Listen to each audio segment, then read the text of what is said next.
in any city, in any country. Go to any mental institution or halfway house you can get yourself to. When you reach the front desk, ask to visit a man who calls himself the holder of ambition.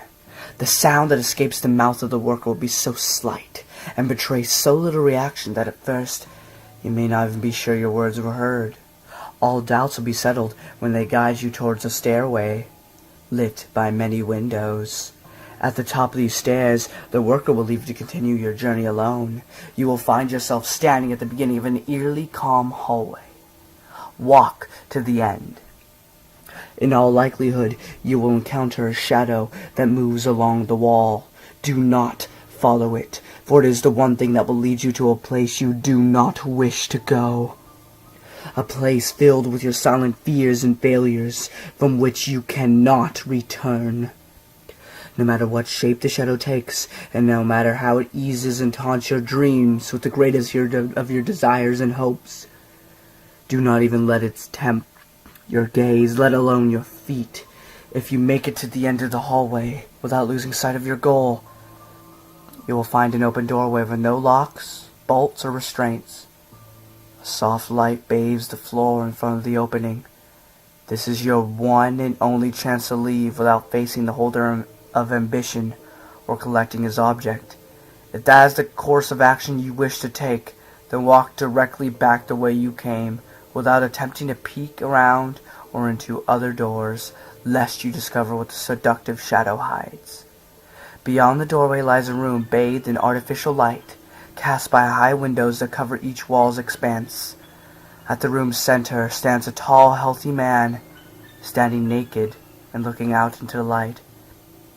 His body is covered in uncountable tattoos and scars. Only his face is recognizable as unaltered human flesh. You might be tempted to look where he looks, in search of the objects of his focus. Feel free, but you will see nothing and learn nothing. The man will not react to anything other than the question, what joins them together? When asked, he will turn to look you in the eye. Meet his gaze, but know that if you are not prepared, if there is even the slightest doubt of your intentions, then you will lose yourself in his soulless eyes for an eternity.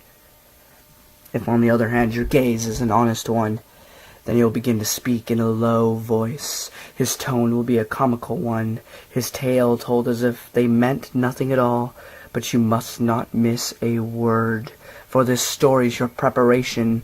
Listen carefully to his tale, and remember every detail. When the man finishes speaking, he will bring his hands to his chest and remove the sutures from one of his more noticeable scars. As the stitches come out, he will bleed profusely and fatally. When the last of his sutures have come out, he will offer them to you, uttering his final word through his own gurgling blood. Choosing to seek leads to an inevitable fate.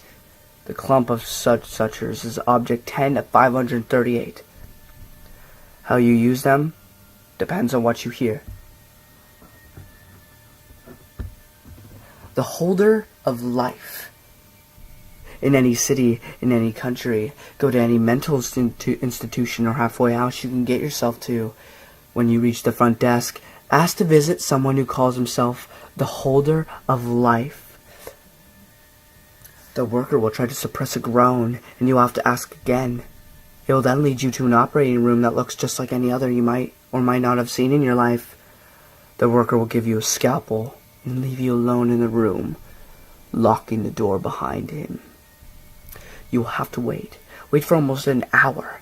Then the door will open and several people will enter the room, including a pregnant woman. The woman will lie down on the operating table. The other people, who look like doctors, will prepare everything for the child's birth. While they do that, you'll be able to ask the woman one question. Ask, how can they be reassembled? Say nothing else, or the doctors will begin to skin and disassemble you. You'll be fully conscious while they do this. If you have asked the right question, the woman will begin to scream. The child is about to be born.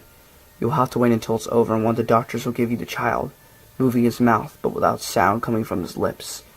As soon as he finishes talking and smiles, you will have to throw the child to the ground and ram the scalpel into its head, or else it will smash your ribcage and rip your heart out with inhuman strength. If you have thrown the child on the ground in time, it will, despite the scalpel on its head, answer the question you have asked earlier. It will speak with a demonic voice that might drive you mad. While it is talking, the other people in the room will vanish without leaving a trace. After the child finishes talking, it will simply die, and the door of the room will unlock. You are now free to go, if you have not been driven mad by the voice. The dead baby is object of 11 of 158. Of 538. Dare you not remove the scalpel.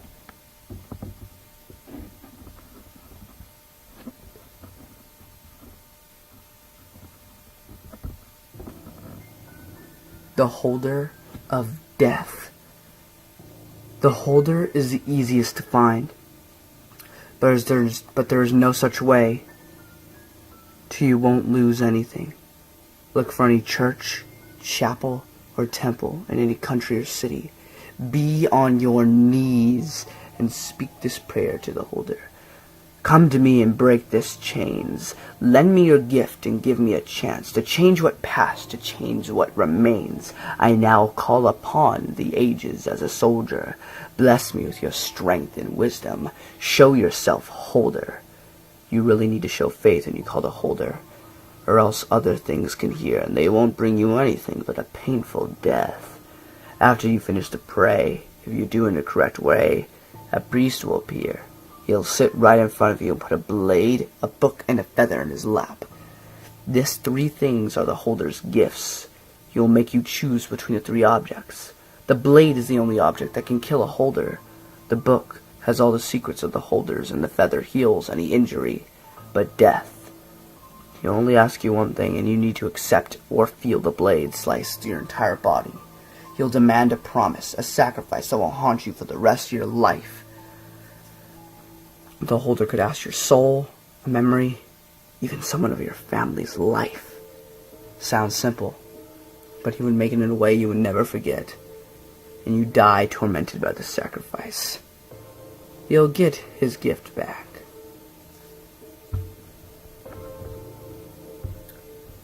And well, yeah, that was the holder. Next one.